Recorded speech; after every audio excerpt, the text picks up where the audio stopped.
Hello everyone, welcome to Business Noticed. Electronic waste are the major waste that are least talked about. Binbag, a pioneering company in e-waste management and IT asset disposal.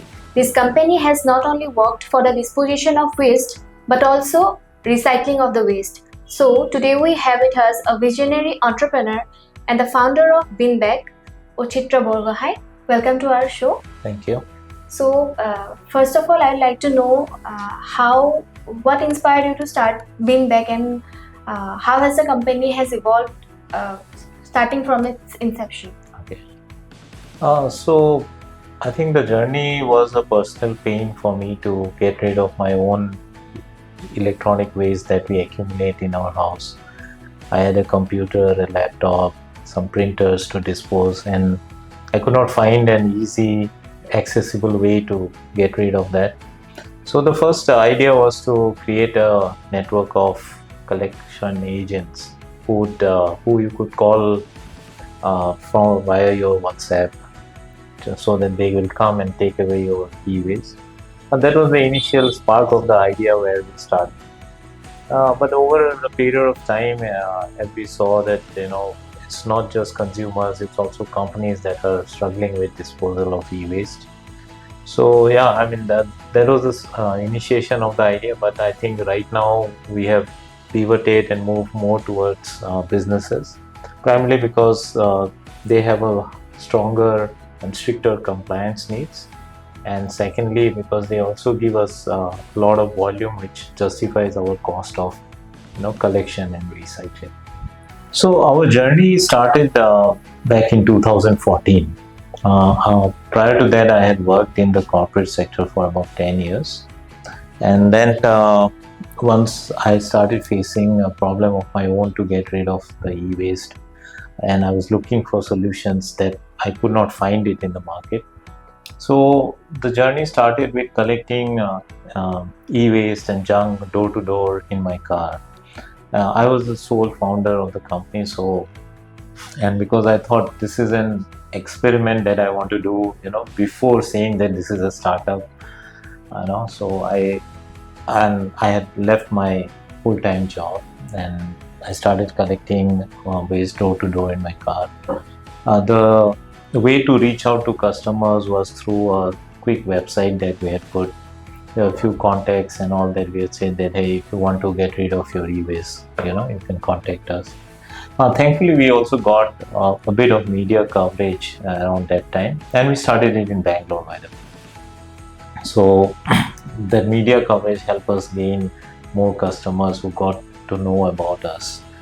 So we did this for about 1.5 years. So in which year? Started in 2014. Okay. Yeah. End of 2014. During this period, we were also incubated at IIM Bangalore, who saw that there is some potential in, solving this problem of e-waste. Though I was not sure whether this is going to be a business or just an idea. But yeah, I think we really got a lot of customers during this 1.5 years, and so many people reached out to us, so many apartment complexes reached out, that it gave us some confidence that we are solving a problem that people need, right? But we also realized something in the first 1.5 years, that it's very difficult to make money, right? So when I go to your home, collect maybe a wire or cable or few stuff, right?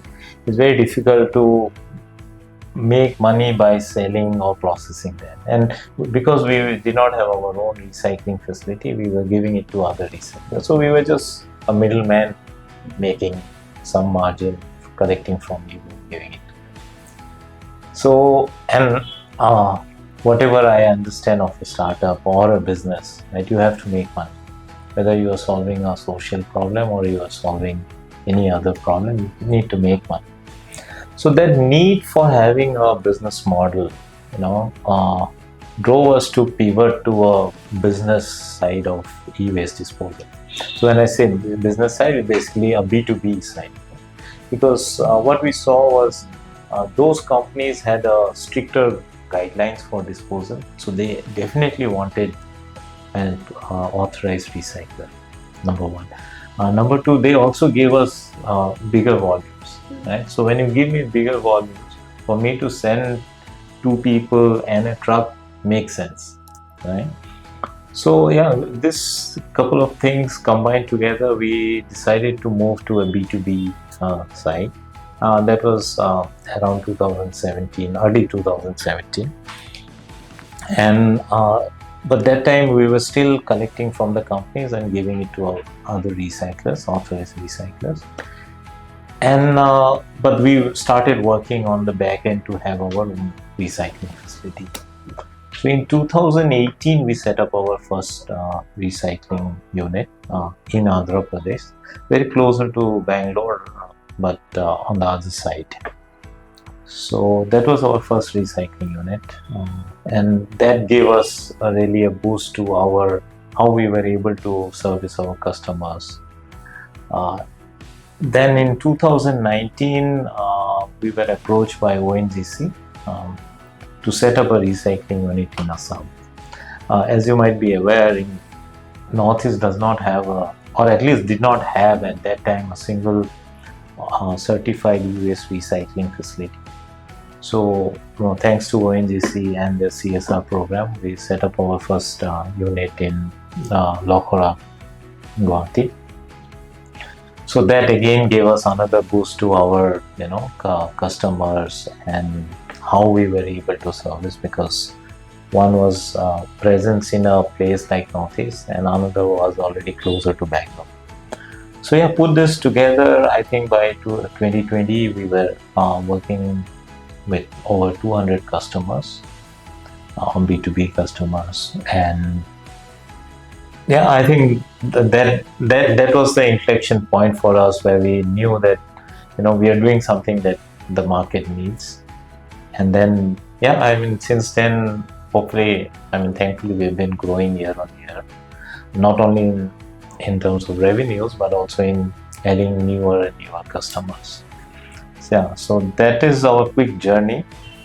So can you explain me the process of how you manage the e-waste, and starting from the collection and till the disposition? So our process generally starts with a company either reaching out to us and saying that they have e-waste to dispose, or our salespeople are going and meeting companies and talking about how we can help them dispose their e-waste.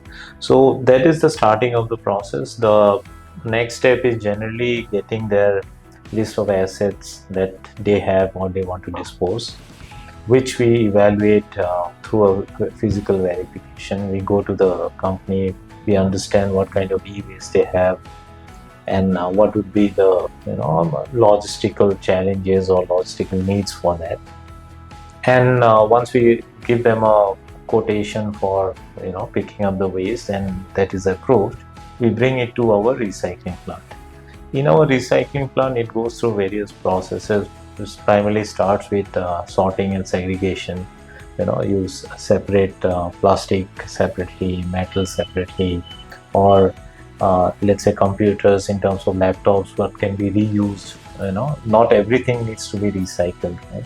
What can be reused. So it goes through a certain inspection process, and then there is a physical, mechanical and breaking down of process where we separate copper, where we break down PCB boards into their powder form, and that completes the recycling process. And those end products, which is metal, plastic, glass, those are then sold to the downstream vendors. Now, who are our downstream vendors? Would generally be plastic manufacturers for whom this is a raw material. Then there are smelters for whom aluminum and other metals becomes a raw material. And there are some companies who are into reselling reused laptops, or they want to refurbish them, so they buy it from us. So that completes our whole cycle. We also provide data dewashing or data destruction services to companies that are looking for safe disposal of their IT assets. Now, a lot of companies that we work with deals with sensitive data of people. So when they are disposing their laptops, they want their hard disk to be completely destroyed and unrecoverable. So we have a set of machineries in our plant where when a hard disk goes through from one end to the other, the data is completely removed and unrecoverable. So we employ some scientific methods to also do data destruction for the companies. So many people are not aware of e-waste. So, what is e-waste and what are the challenges in this field? Yeah. I think that's a very pertinent question because it's not just consumers, individual consumers, but also many companies are not aware what is e-waste. Now, there is a technical definition to it, which is as per the e-waste management rules. There are 6-7 categories of e-waste, which is IT, consumer electronics. But I think for us, for the general public to know what is e-waste, the simplest definition of e-waste is if anything runs on battery or electrical power, that is e-waste. Now, that could mean your laptop, that could mean your ACs, that could mean your refrigerator, that could even mean your electronic toys that your kids are using, right? So as long as we understand that if there is a circuit or a battery that is running that equipment, or it is through a power point, right, that is considered as e-waste. Now the definition, as I said, as per e-waste management rule, is much wider. It covers around 120 items, including solar and medical equipment. So that is e-waste. Now, I think there are primarily two challenges in e-waste disposal, especially in a country like India, and I want to keep it in Indian context. There's a lack of awareness which we are doing, and there is also a lack of action around this field, right? So what do I mean by lack of action? So one is a lack of the recycling infrastructure that is required. In a country like India, which generates about 4 million tons of e-waste, as per the latest global e-waste monitor, India generated about 4.1 million tons of e-waste in 2022. But if you look at the recycling infrastructure, maybe the total installed capacity is about 1.7 million tons, right? So that's almost 3 times of the installed capacity that we need to recycle all the e-waste that we also do. The other challenge around action is also on the supply chain side, right? It is not just that we have set up large facilities, but how will the e-waste reach from consumers to us is also a big challenge, right? There say municipality or the government needs to create more collection center, more disposal centers for people to go and dispose their e-waste, right? Because even if I have a plant in Lokhara or in Nalbari, you will not come there to dispose your e-waste, right? So you need more accessible collection points. I think this lack of awareness and lack of action are the two biggest challenges that I see around this field, which is why I think the e-waste that we are collecting in India is not more than 10 to 15% of what we are generating. So currently, what Binbag is doing in Northeast? Okay, so given the positive response that we got from our first plant in Lokhara, which was a dismantling plant with just 120 tons per annum capacity, we have now increased our capacity to 2,500 tons per annum. We have taken up land in AIDC in Nagpusi, which is in near Tihu in Nalbari district, and we have already completed the construction and setting up of this plant, which is not only in recycling but also refurbishing of IT laptops. So and beyond setting up the infrastructure, as I was saying, the supply chain, the collection network also needs to be something that needs to be enhanced. So we started working with many state pollution control boards in the Northeast and setting up collection centers in the local states so that the e-waste collected from that state comes to us. So we have a collection center in Manipur, we have a collection center in Mizoram. We are already talking to a few other states also to set up the collection centers. So the idea behind that is to create a spokes to hub kind of model, where because each of the states in the Northeast, I don't believe, has the requirement to set up such large facility, but one large facility with collections centers across the states can aggregate and recycle it here. So that's our first step towards recycling e-waste in the Northeast. The second step we are taking is we are also working on a lot of awareness programs. We work with NRL Township, especially during the World Environment Day, to generate awareness about e-waste. We go and work with many colleges and schools here to generate awareness about e-waste, because at the core of our problem is, as I was saying, the lack of awareness, right? So we want to generate more awareness about e-waste. So these are a few things that we are doing in the Northeast. Okay, so now how Binbag sourced your funding, and what about the investment? Interestingly, the plant in the Northeast that we are setting up has been funded by Netflix Venture Capital and NRL Ideation Fund. NRL Ideation Fund is a newly set up fund by Numaligarh Refinery Limited.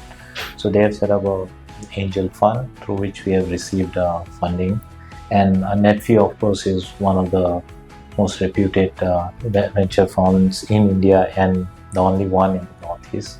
So we are really privileged to have both of them backing us for this project, and thanks to them we have already in the operational stage now.